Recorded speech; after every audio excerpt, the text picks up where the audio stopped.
Olá, sejam muito bem-vindos ao Dr. Tiago Zanetti Podcast.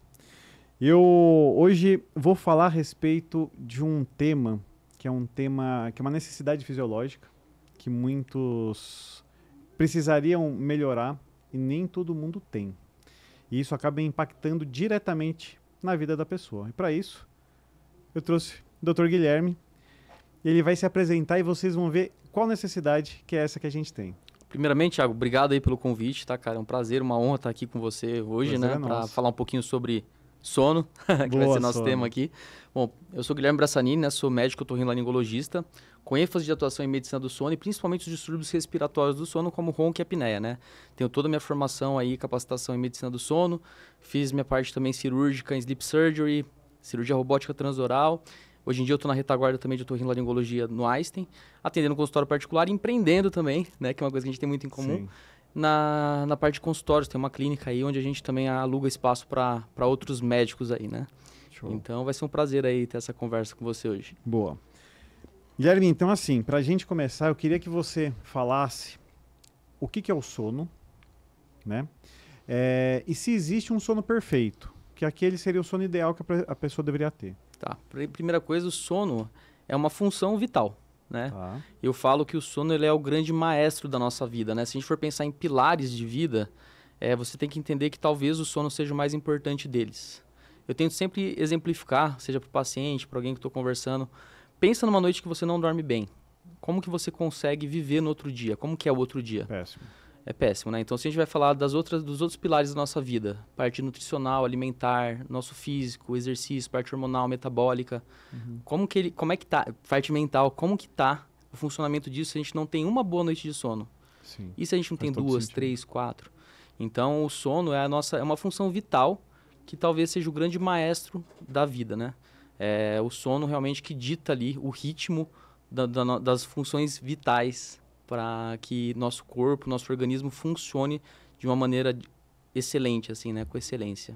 E me fala uma coisa, existe uma preponderância de idade, onde a qualidade do sono ela fica ruim? Assim, com o passar do tempo, é lógico, né? O sono ele é muito variável em cada estágio da vida, podemos dizer assim, né? Quando a gente vai falar dos idosos, os idosos eles tendem a perder a capacidade de fazer um pouco mais de sono profundo principalmente, né? Que é muito importante, a gente pode entrar nesse mérito mais à frente. Então a idade é um fator preponderante, importante nesse sentido, mas é errado falar que o idoso não precisa de sono. É muito comum falar, o idoso não precisa de tanto sono como o jovem, não é que ele não precisa, ele simplesmente não consegue fazer o sono como ele conseguia fazer anteriormente, né? Entendi. Então, o sono ele é importante em todas as fases da vida, mas eu sempre dou ênfase principalmente na parte da infância, cara, porque é muito importante, porque é quando o nosso cérebro tem plena formação.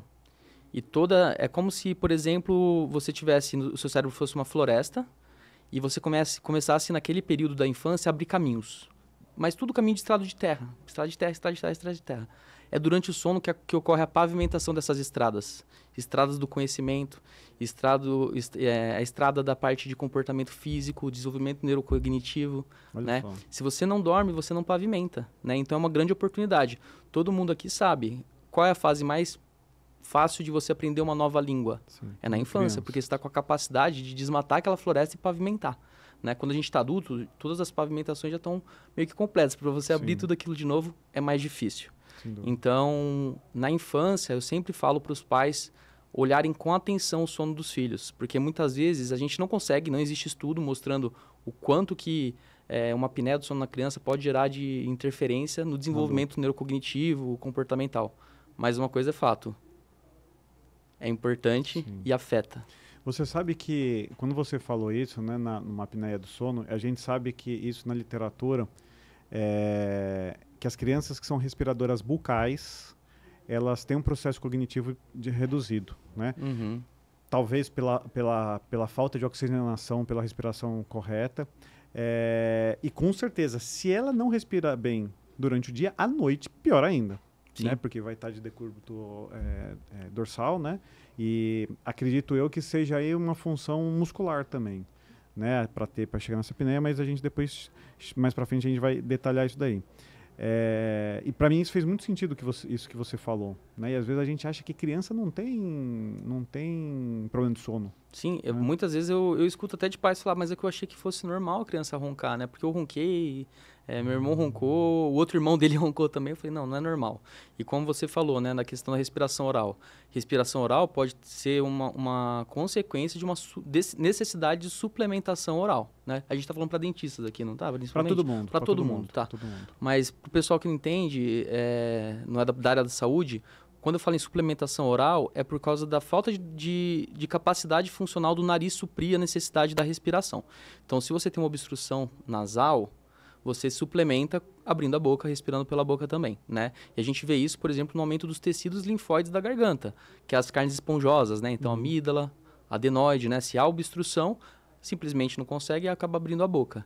E isso daí, a médio e longo prazo, começa a acontecer uma alteração do vetor de crescimento, né? Então, a criança começa a ter alteração, aquele palato afundado, palato ogival, crescimento verticalizado da face, né?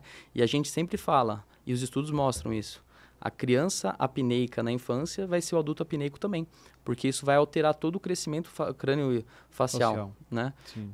Então, a criança que tem apneia na infância, na fase adulta, ela tem grande chance de ter apneia também. A tese de doutorado da Angélica foi exatamente isso.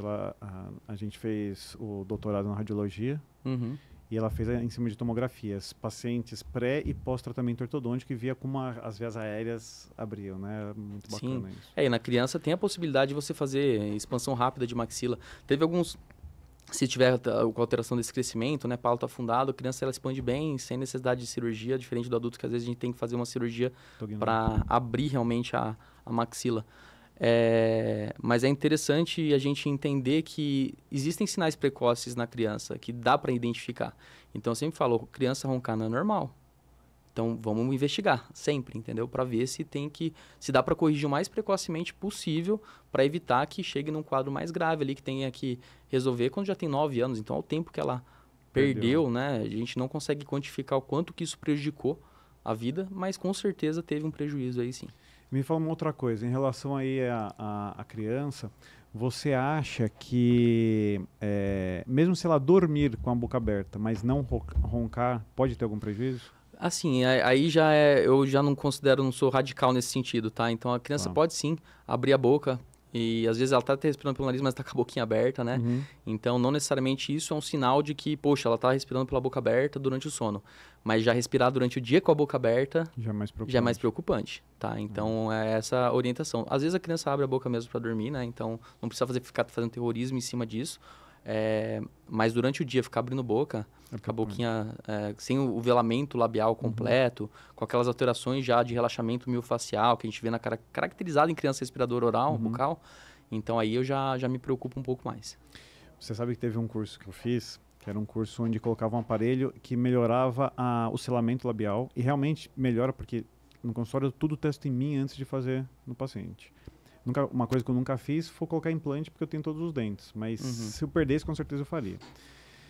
E aí na criança falava que quando não dormia tinha que colocar um micropore para fechar, pensando até mesmo na interposição da língua no céu da boca, com essa oclusão ia ajudar a ter o selamento labial e ia melhorar principalmente a posição da mandíbula, né, que era onde queria chegar com o resultado do aparelho.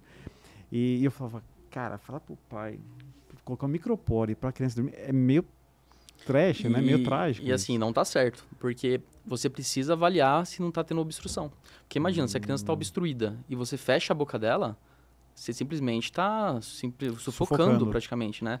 Então, não tem assim, tá com a boca aberta, vou fazer um selamento. Não, tem que avaliar, fazer uma nasofibroscopia, que é aquela endoscopia nasal que a gente otorrino faz.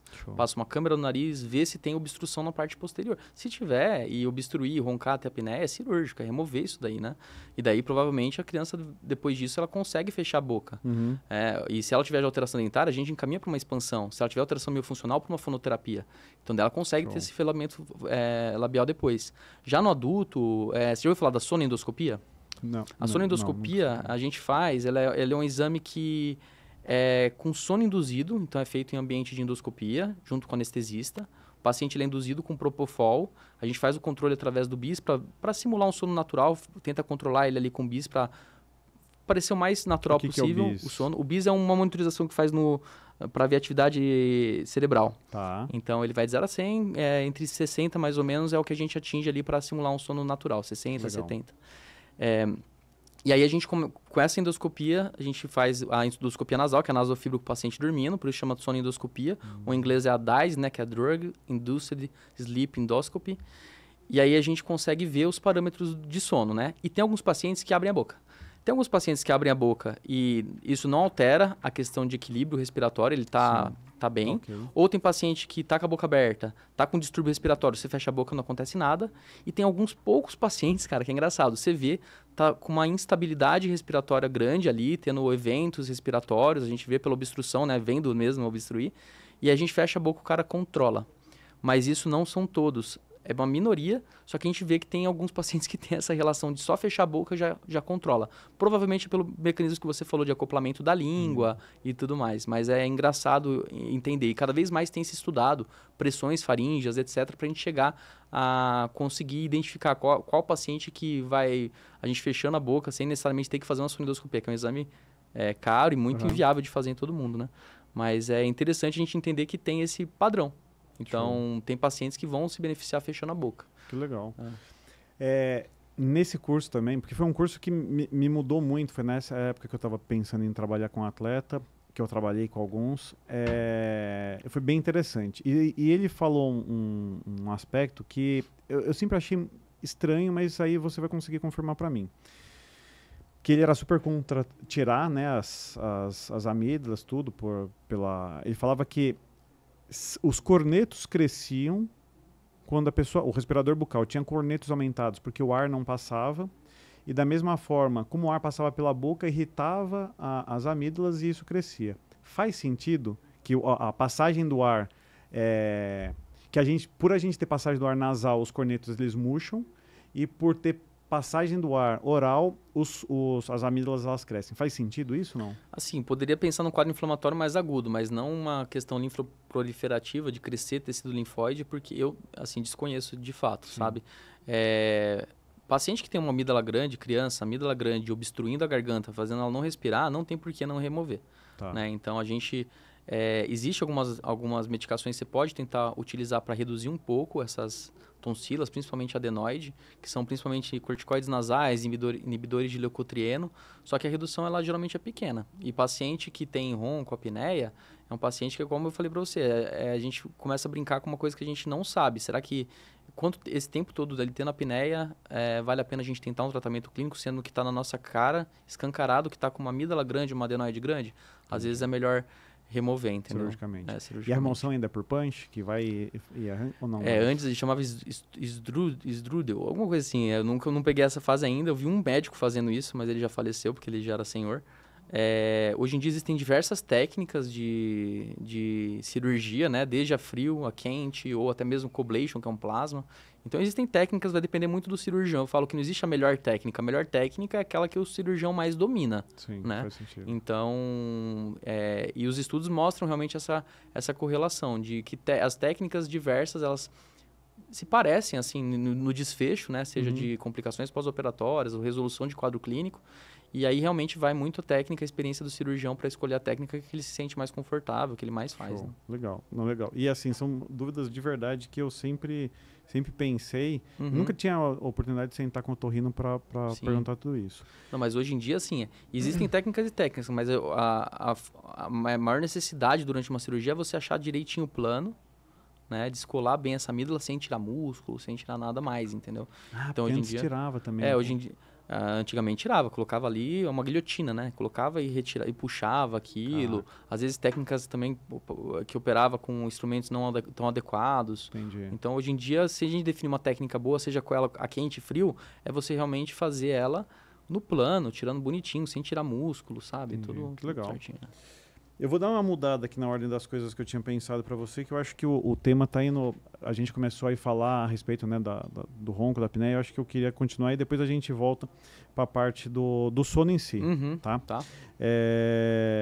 A gente sabe que, principalmente quando as pessoas às vezes ingerem bebida alcoólica ou teve um dia mais corrido, acaba tendo esse efeito de roncar, né?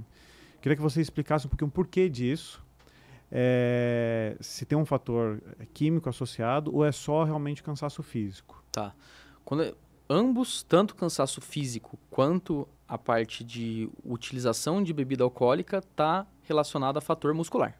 Tá. Então, uso de bebida alcoólica, estresse, cansaço físico, pode ter um aumento do relaxamento. Tá. Principalmente a bebida alcoólica. Eu sempre dou o exemplo do bêbado. Você já viu um bêbado falando? Sim, Como que ele fala? Tudo mole. Todo mole. Por quê? Sim. Porque tá tendo um relaxamento muscular, babando, né? Blá, blá, blá. Então, assim, o principal fator é muscular. Show. Então, quando a gente vai pensar em por que acontece a apneia do sono, por que acontece o ronco, né? O ronco nada mais é do que a vibração dos tecidos da garganta emitindo o som característico. Isso é o ronco. Só que sem prejuízo da passagem do ar.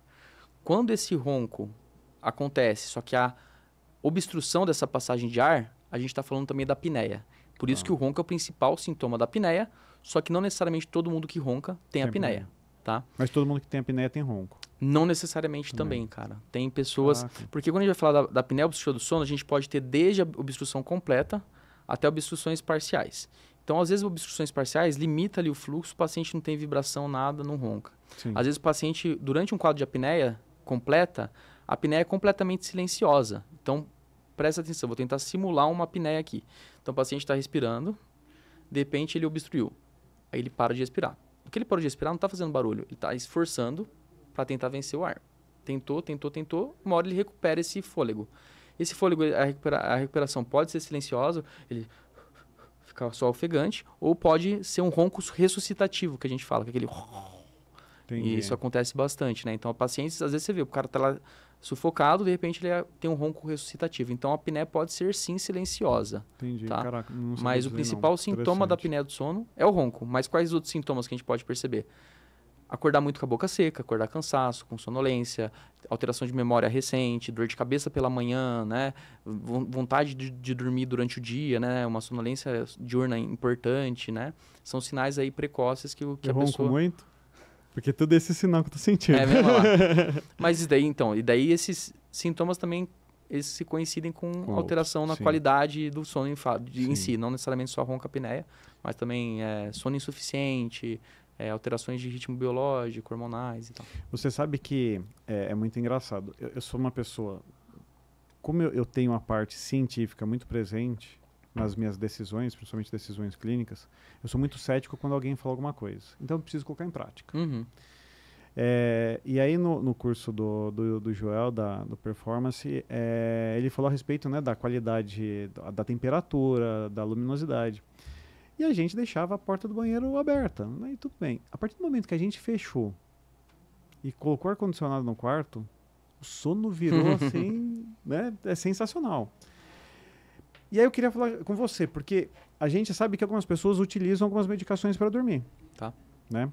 E se eu não me engano, você me corrija, por favor, existe as indutoras e as mantenedoras do sono. É isso mesmo? O nome é esse? Assim, existem medicações que realmente, de fato, induzem, fazem com que o sono seja mais rápido, né? E existem diversas, até mesmo se fala assim, e antialérgico? É uma medicação que induz o sono? Verdade. Induz, principalmente aqueles de primeira geração, os antigos, né? Polaramine, Fenergan da vida. Esses dão sonolência porque é um antihistamínico. A gente tem que lembrar que a histamina é um hormônio da vigília, né? É um neurohormônio da vigília. Então, um antihistamínico de primeira geração, que atravessava aquela barreira hematoencefálica, hoje em dia as de nova geração não atravessam, por isso que não dá sonolência, mas inibia a histamina no nível cerebral e dava sono. Né? Medicações que são utilizadas, o relaxante muscular também, dá sonolência, né? Tudo mais. Hoje em dia a gente tem algumas classes de medicações que induzem o sono, algumas induzem e não prolongam, não mantêm, outras induzem, mantêm. Algumas alteram a arquitetura do sono. Então, o que é necessário entender é qual a utilidade, não é simplesmente o fato de dormir. Geralmente, chega paciente no meu consultório com quadro de dificuldade de dormir, seja por insônia ou alguma outra coisa, e eu falo, a coisa mais fácil que tem, para mim, é fazer você dormir. Só que o meio que é mais complicado, né? Faz sentido. Porque não vou simplesmente passar uma medicação porque eu sei que o cara vai dormir, mas sem pensar nos riscos disso, seja de dependência, seja no risco de alteração de arquitetura do sono, seja na possibilidade de causar uma sonolência residual ou sintomas diurnos que vão atrapalhar o cara no outro dia. Então, a gente tem que pesar tudo isso antes de pensar, né? Independente se a medicação for mais para manter, se for mais para induzir. Então, trabalhar com essas drogas é um grande desafio. E muitas vezes em pacientes que já usam outras drogas, que ainda faz sinergia ali, né? Acaba, às vezes, potencializando uma ou inibindo outra. Então, é necessário entender muito bem, às vezes até entrar em contato com outro médico que está acompanhando esse caso, seja neurologia, psiquiatra, que às vezes acontece, para a gente chegar num acordo de entender como que a gente vai manipular essas medicações, entendeu? Certo. E me fala uma outra coisa. A gente às vezes vê, principalmente, a gente vai para os Estados Unidos e, cara, você olha na farmácia, tem melatonina, né, à torta direito nas bombas. No Brasil começou a ser assim também. A melatonina, toda medicação, toda droga, né, a gente sabe que, ou substância, a gente sabe que o excesso é sempre ruim. Mas o uso, afinal, ela é, como eu poderia dizer, ela não precisa de receita para você Hoje comprar. em dia não precisa. Enfim, mas a melatonina, ela é vendida hoje em dia como um suplemento natural, certo? Certo. Ela não é um suplemento, ela é um hormônio. Ela não é natural, ela é sintética. Então, ela é vendida como um suplemento alimentar, uma vitamina, e não é assim, tá? Ela é um hormônio e sintético. Então, a gente tem que entender... nós, por exemplo, não somos idosos, não temos alterações visuais, né? A gente enxerga bem. Não tem o porquê a gente ter alteração na nossa produção de melatonina. Então, antes de suplementar um hormônio, por que não tentar produzir a nossa de maneira mais adequada? E como que isso acontece? Principalmente na inibição da luz, né? É onde ela é mais excretada. Então, ficar num ambiente mais escuro, parar de usar a tela à noite, isso daí vai fazer com que a sua própria melatonina seja liberada, tenha um pico muito maior durante o sono.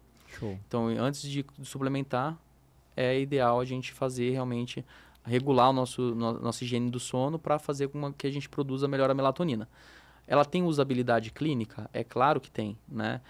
Principalmente, por exemplo, jet lag. Então, imagina, se você vem de um fuso, isso é interessante. Por exemplo, você está lá em Dubai, fica lá alguns dias, né? 8 horas para frente. E quando você volta... sua produção de hormônios circadianos estão 8 horas para frente. E cada dia que passa, ele vai vir até regularizar. Que demora mais ou menos quanto tempo? 8 dias. 8 dias. Né? É 1 hora por dia, por fuso. Caraca, entendeu? Que legal.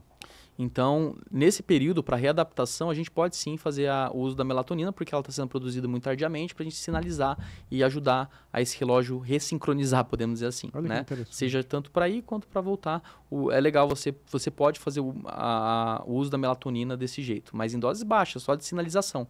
Ele é um potente sinalizador, né? Podemos dizer assim. Quando a gente fala em sinalizador, é aquilo que fala para o nosso cérebro se é dia ou noite. Tá. Qual que é o principal sinalizador, na sua opinião? A luz. Então, é o que a gente tinha no Homem da Caverna. Era noite e dia, acendia uma fogueira, luz mais avermelhada, quente, horizontal, baixinha. A gente teria que viver o certo pensando nos homens das cavernas, né? Legal. Então, o nosso principal sinalizador é a luz. Mas imagina um paciente num ambiente de UTI. Que é tudo branco. Que é tudo luz ligada 24 horas. Sim. A gente, poxa, nem se pensa muito nisso, tá? Mas a gente que estuda sono fica pensando na parte de produção hormonal de risco circadiano. O que esse cara que está na UTI está tendo de sinalização circadiana? Muito pouco. Muito pouco. Outro exemplo, um paciente cego que não tem captação de luz pela retina, porque a gente tem que lembrar que qual que é o mecanismo? É a luz no trato retino hipotalâmico, né? Que vai fazer lá a liberação e tal. Se o cara não tem exposição de luz na retina, não capta luz na retina, como que está o controle de melatonina dele? Nossa, nunca pensei nisso. Aí você faz uma suplementação, o cara não está excretando direto, não tem sinalizador, aí você usa a melatonina. Mesma coisa paciente muito idoso, tudo mais, às vezes você pode fazer ou o uso da melatonina em si, ou um precursor dela, que hoje em dia existe também, para tentar fazer essa... Então assim, ela tem a usabilidade.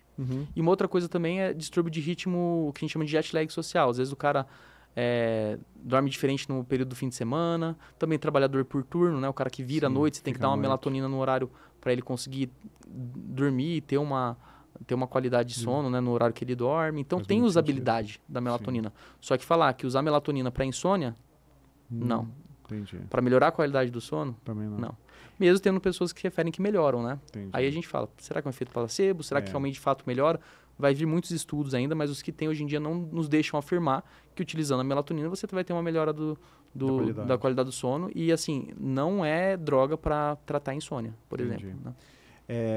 Uma outra coisa, quais são os efeitos que a melatonina, né, e até mesmo as medicações mais, não sei se posso considerar psicotrópicas aí, de indução do sono, trazem de malefícios? Tirando a dependência, tá? Em relação à boca, em relação aos olhos, o que essas medicações podem trazer? A melatonina, primeiro, como se é algo, vamos colocar aí mais liberado, e depois essas drogas que precisam de um...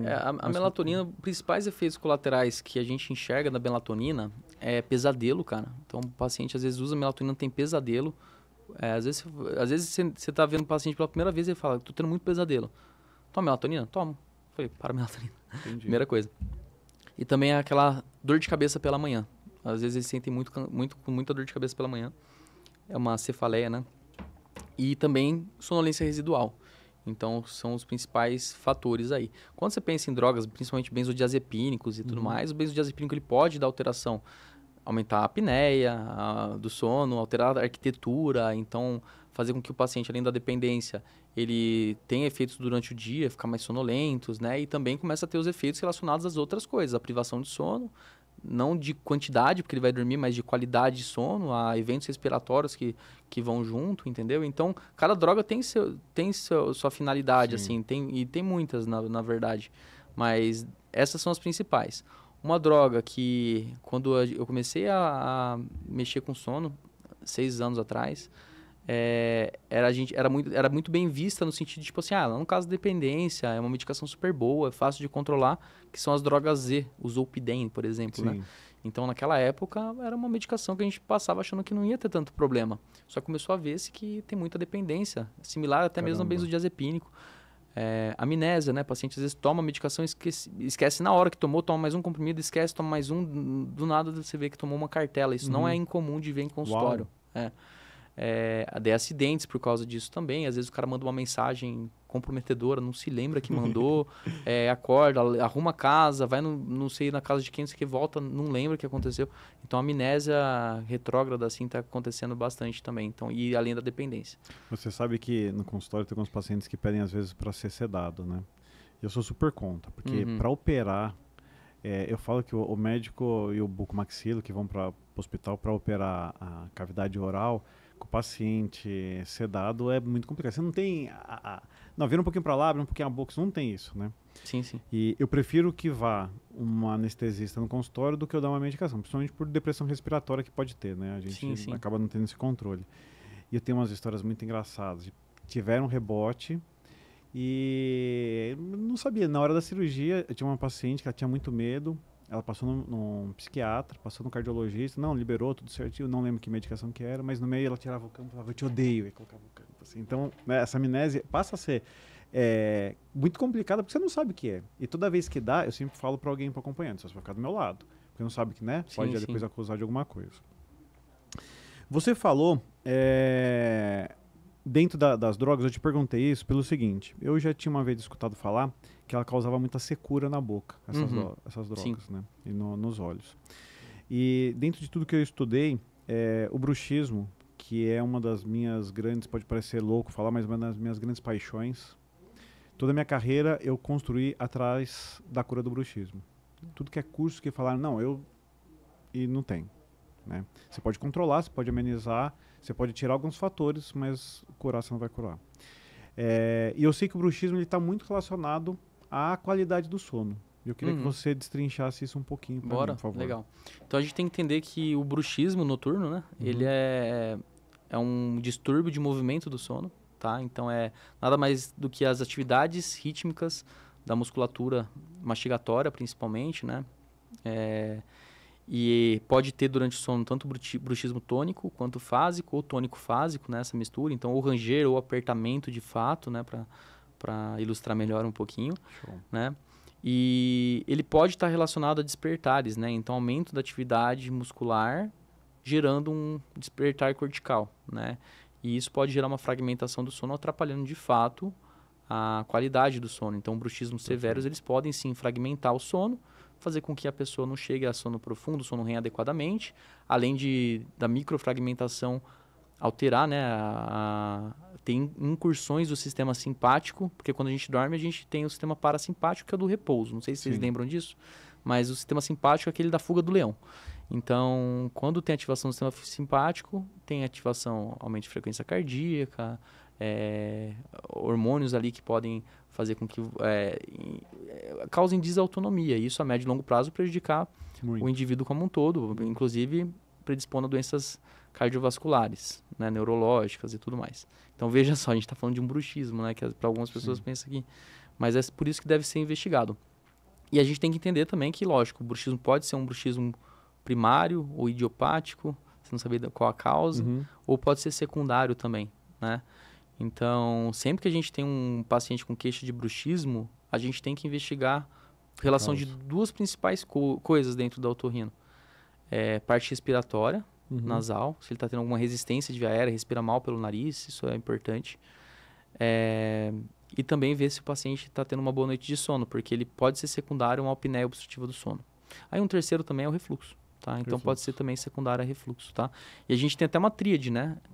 Não sei se cheguei a comentar com você, mas tem uma relação muito importante entre bruxismo, refluxo e distúrbio respiratório do sono. Show. Então pode ter essa tríade aí envolvida. Então o bruxismo pode ser secundário, né? E aí isso, para mim eu falo que é lindo isso, porque eu gosto muito de fazer a relação dos músculos da mastigação. E aí a gente vai colocar outros músculos aí envolvidos que você falou. Os músculos da mastigação com problemas posturais. Né? Tem um autor francês que eu acho sensacional, que ele fala só a respeito de postura, que é chamado Bernard Bricot. E ele fala muito dessa inter-relação muscular. E é óbvio que tem, porque as fáscias estão muito próximas, as inserções musculares às vezes são dois mesmos músculos presos no mesmo osso, né? E quando a gente começa a pensar, principalmente nos músculos da respiração, né, a gente vai começar a ter uma correlação com outros órgãos, né, como caixa torácica, que durante a respiração, igual você falou, às vezes uma respiração forçada, né, que às vezes ele está na obstrução do sono, faz com que haja outras alterações posturais e gerem algum tipo de dor, que é uma tese que eu estou começando a estudar bem a fundo isso.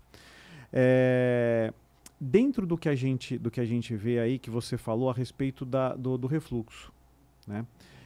Eu queria que você explicasse o porquê que o refluxo vai estar ligado aos problemas de obstrução da respiração. Qual que é essa relação direta com ele ou é só uma causalidade? É principalmente parte inflamatória, né? Então a gente tem que entender que a via aérea ela é colapsável do final do nariz, depois do nariz, região de palato mole, até a laringe, né?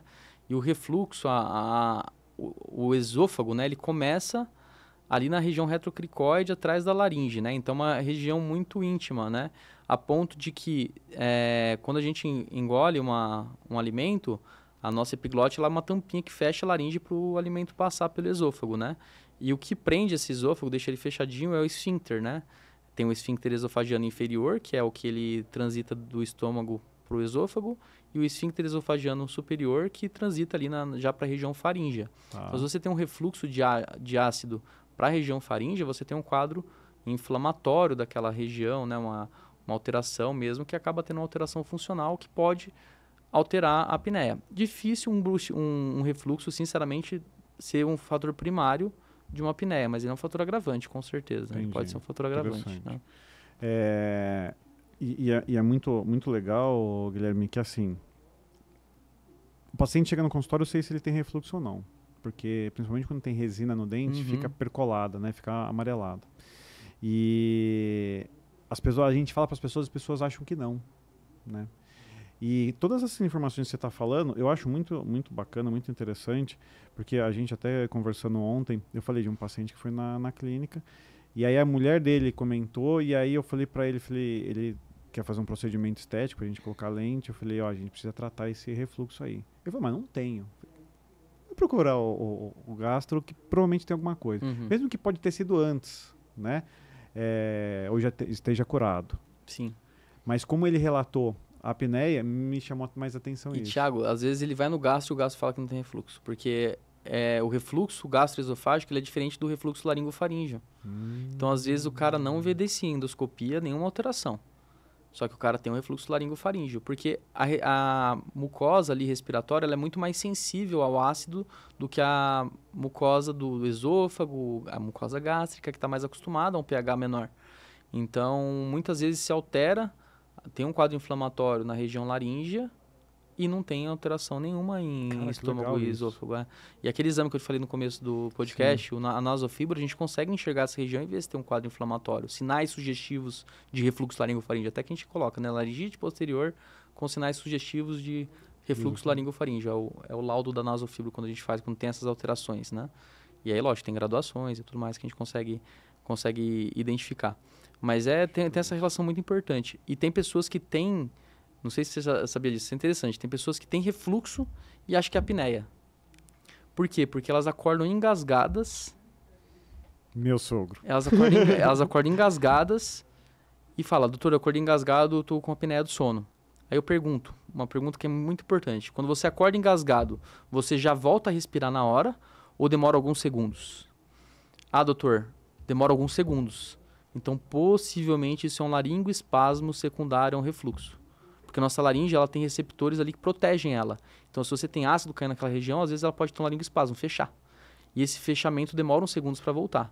A apneia, quando você tem esse quadro, despertou, acordou com a apneia, você já puxa o ar na hora.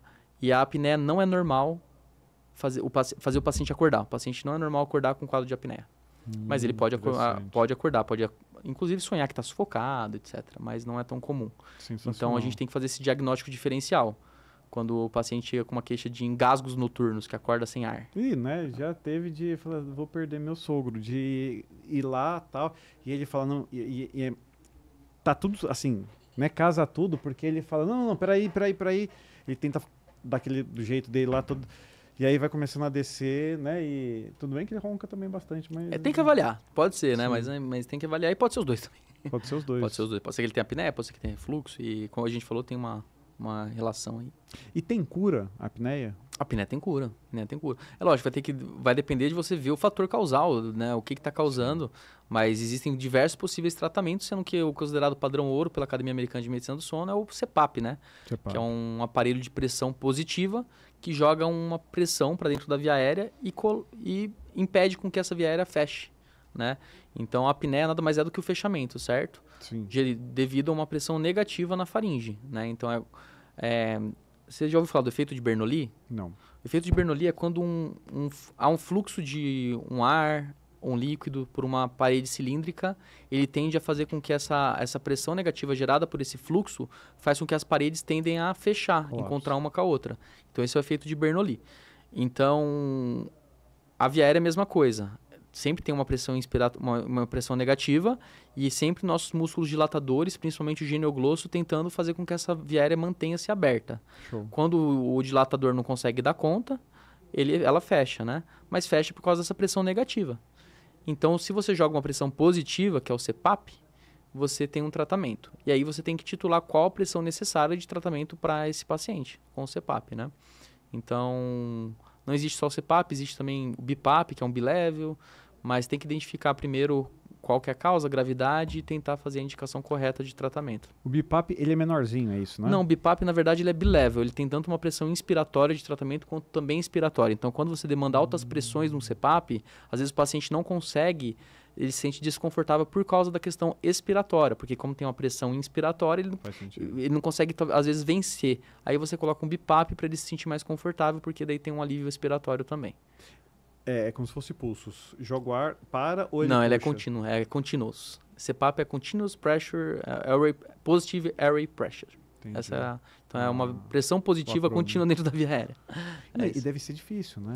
Cara, assim, eu já testei, né? A gente já dormiu várias vezes. Nunca dormi. Porque não precisa, né? Não tem como jogar uma pressão positiva numa via aérea que não tem demanda, não tem necessidade. Aí fica desconfortável. Mas no começo pode parecer um pouquinho desconfortável, mas é fácil de lidar. Não é tão alta pressão assim, se você for notar. E se você está tendo uma resistência e está precisando disso, você vai se sentir confortável.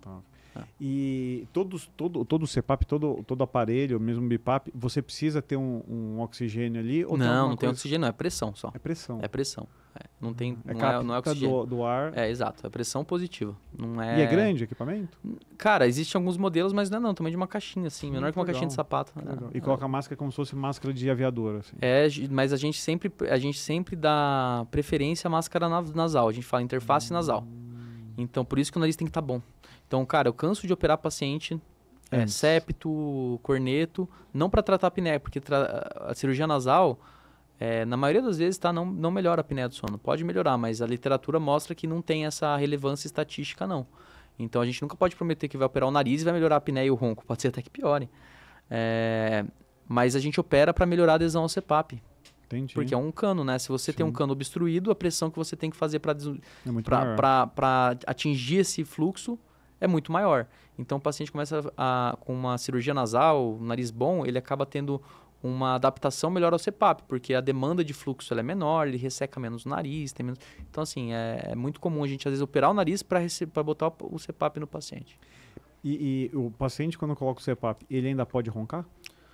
Não. Aí ele já não ronca. Se ele estiver roncando, quer dizer que pode estar tendo alguma coisa residual e a gente tem que ver isso, né? Mas o CPAP é para tratar. Trata tanto a apneia quanto também o ronco, né? Por que eu perguntei isso? Porque muitas vezes, no pouco que eu já estudei a respeito de ronquiapneia, a gente tem a parte da flacidez das vias aéreas, né? Principalmente da língua que cai lá para trás. Se o paciente passou muito tempo sem ter aí uma tonicidade dessa língua, na teoria, na minha cabeça, ela continuaria flácida e, na hora que ele tivesse decúbito dorsal, ia para trás, mesmo estando com o CPAP. Então, Não, ela abre mesmo. Então, ela vence essa obstrução, inclusive, da língua, né? Mas é claro, existe alguns casos que o paciente, você joga a pressão no CPAP e fecha a via aérea e tal. E por que está acontecendo? Às vezes é um colapso de epiglóteo. Então, assim, é complexo, né? A gente está falando mais, assim, da maioria dos casos, né? Mas tem alguns casos que o buraco é mais embaixo. Show. Então, a gente tem que fazer algumas outras investigações. Aquela sonendoscopia que eu comentei com vocês, a gente testa o CPAP junto também. Bota, entende como é que está a via aérea, tira as pressões que a gente consegue através do CPAP, entender não só de tratamento, mas o quanto a pressão que estabiliza essa via aérea. Então, muitas vezes o paciente está tratado da apneia, só que ele continua fazendo esforço. E isso pode dar sonolência residual, cansaço. Mas a apneia está curada. Então, o CPAP, ele identifica se o paciente está tendo ou não apneia, mas essa questão do conforto, né, que a pressão de abertura faríngea, de fato, a gente não consegue estimar sem ser com a sonendoscopia ainda, ou o CPAP ligado a uma cânula de fluxo para você avaliar a cânula de fluxo mesmo e tal. Como é que tá indo? Show, hein? Última coisa que eu queria conversar aqui com você, que... Já é a última, já? Já é a última, bicho. Se a gente deixar rápido, aqui, a gente vai... Passou, já foram aí quase 50 minutos. Olha só.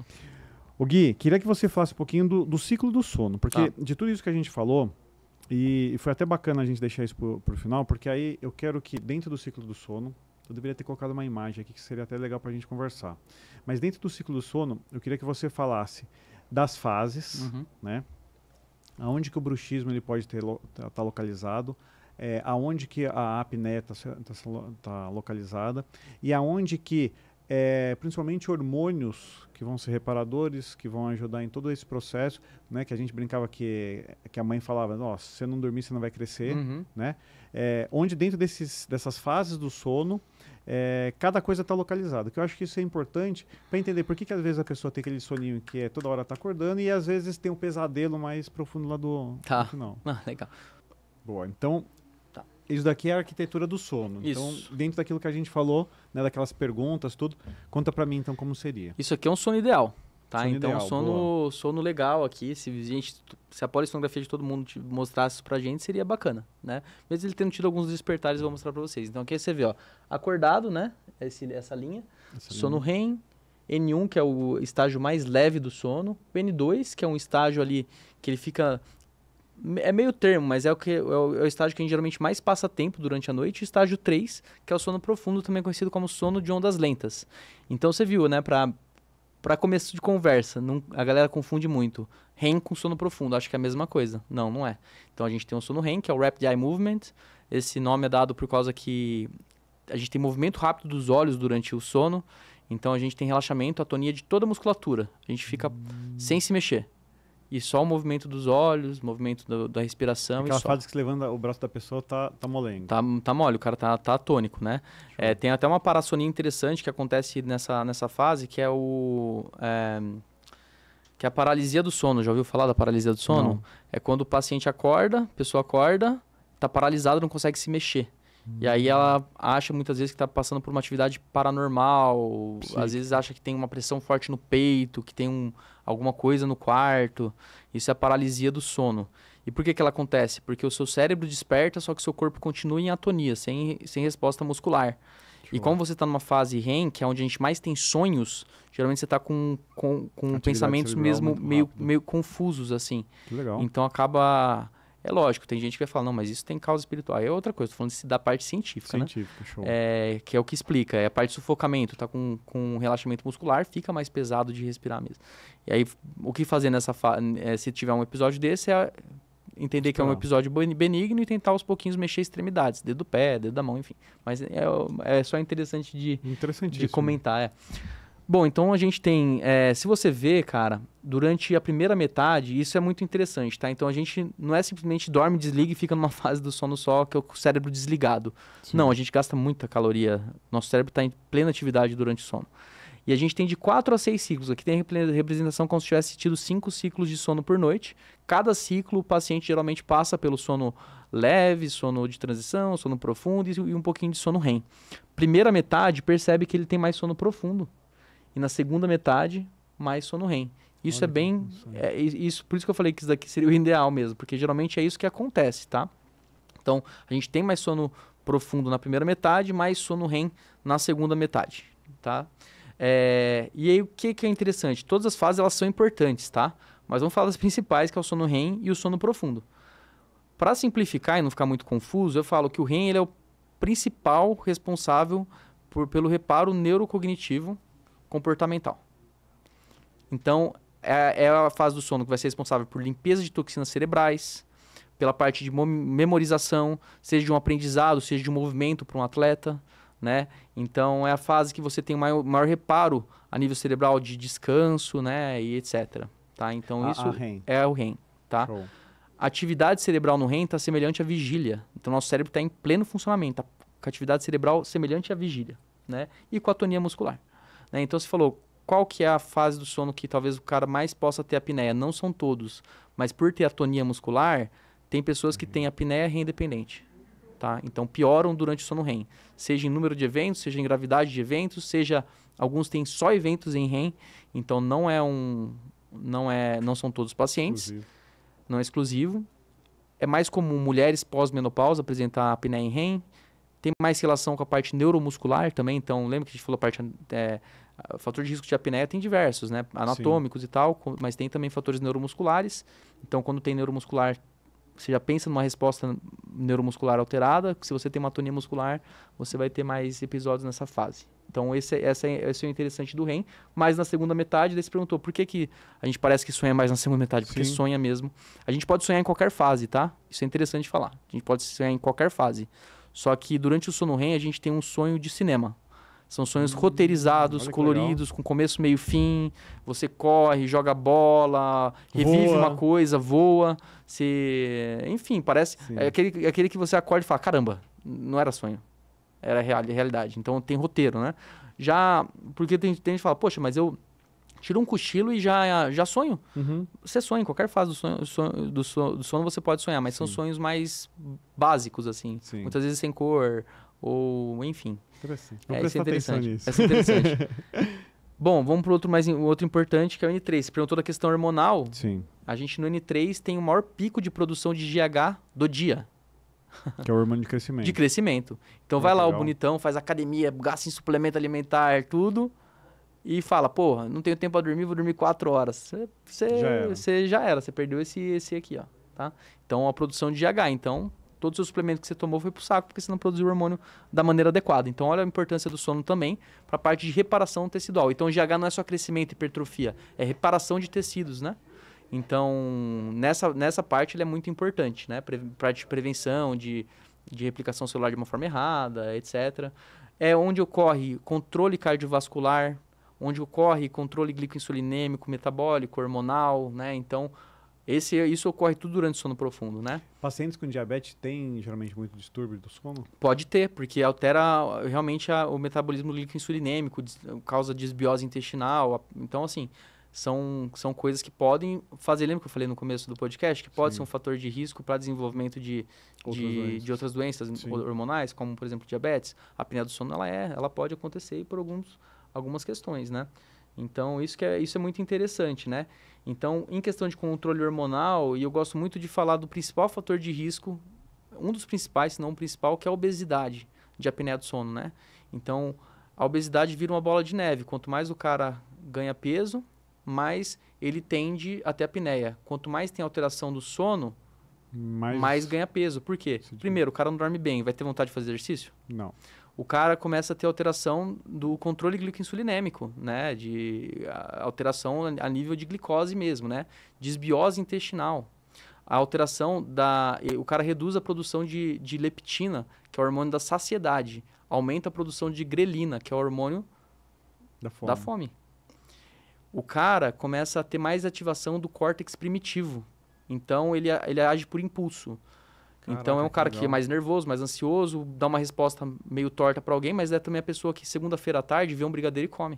Entendi. Porque ele não tem controle, não tem a parte do córtex racional funcionando. Né? Sensacional. Então, veja, muitas vezes chega paciente que passa até por algum colega falando assim, eu vim porque eu quero uma alternativa. O cara falou que eu preciso perder peso para tratar a apneia.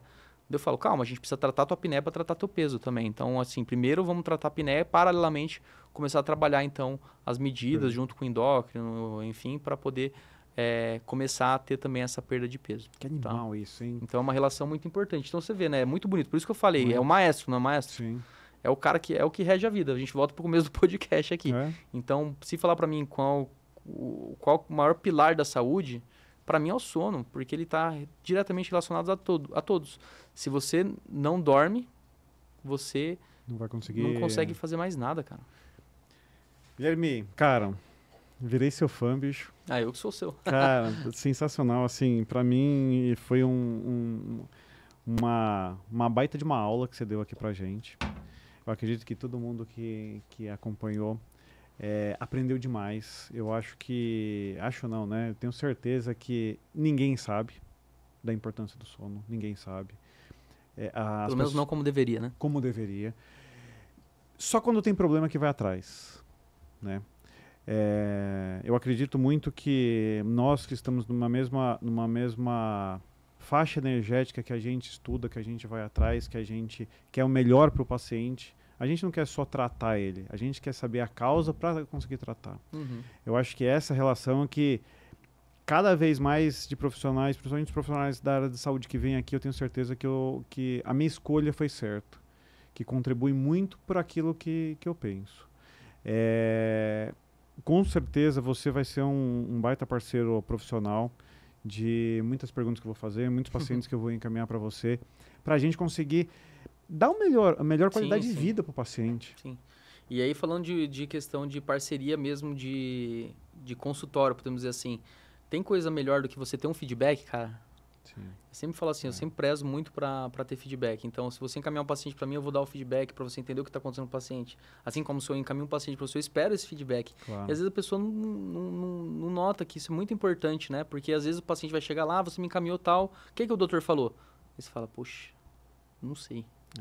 É uma situação meio chata, né? E é legal a gente estreitar esses vínculos para começar a ter realmente o paciente ter é como se fosse uma equipe mesmo por trás, entendeu? É um acompanhamento de fato, não é só passa com ele, passa por cá e não sabe o que está acontecendo. É falar sempre a mesma linguagem. Exato, né? Entender, né? E trocar. Às vezes você pensa que está indo até para um caminho certo do teu raciocínio, só que faltou uma coisinha para você pensar que você compartilhou com outro ali que falou, putz, esse caminho realmente eu concordo, é melhor a gente ir por esse lado aqui então, vamos lá.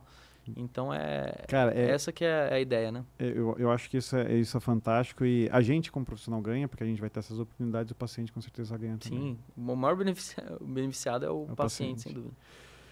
Meus amigos, muito obrigado de terem ficado até agora aqui conosco, de ter assistido essa aula magna que a gente teve aqui a respeito do sono. Se você gostou de todo esse conteúdo, mais abaixo vai ter o contato do Dr. Guilherme. tire suas dúvidas, entre no Instagram dele, siga ele. Nas nossas redes sociais, nos siga, nos acompanhe, que sempre tem alguma coisa muito, mas muito legal para vocês aprenderem. Muito obrigado e até o próximo episódio.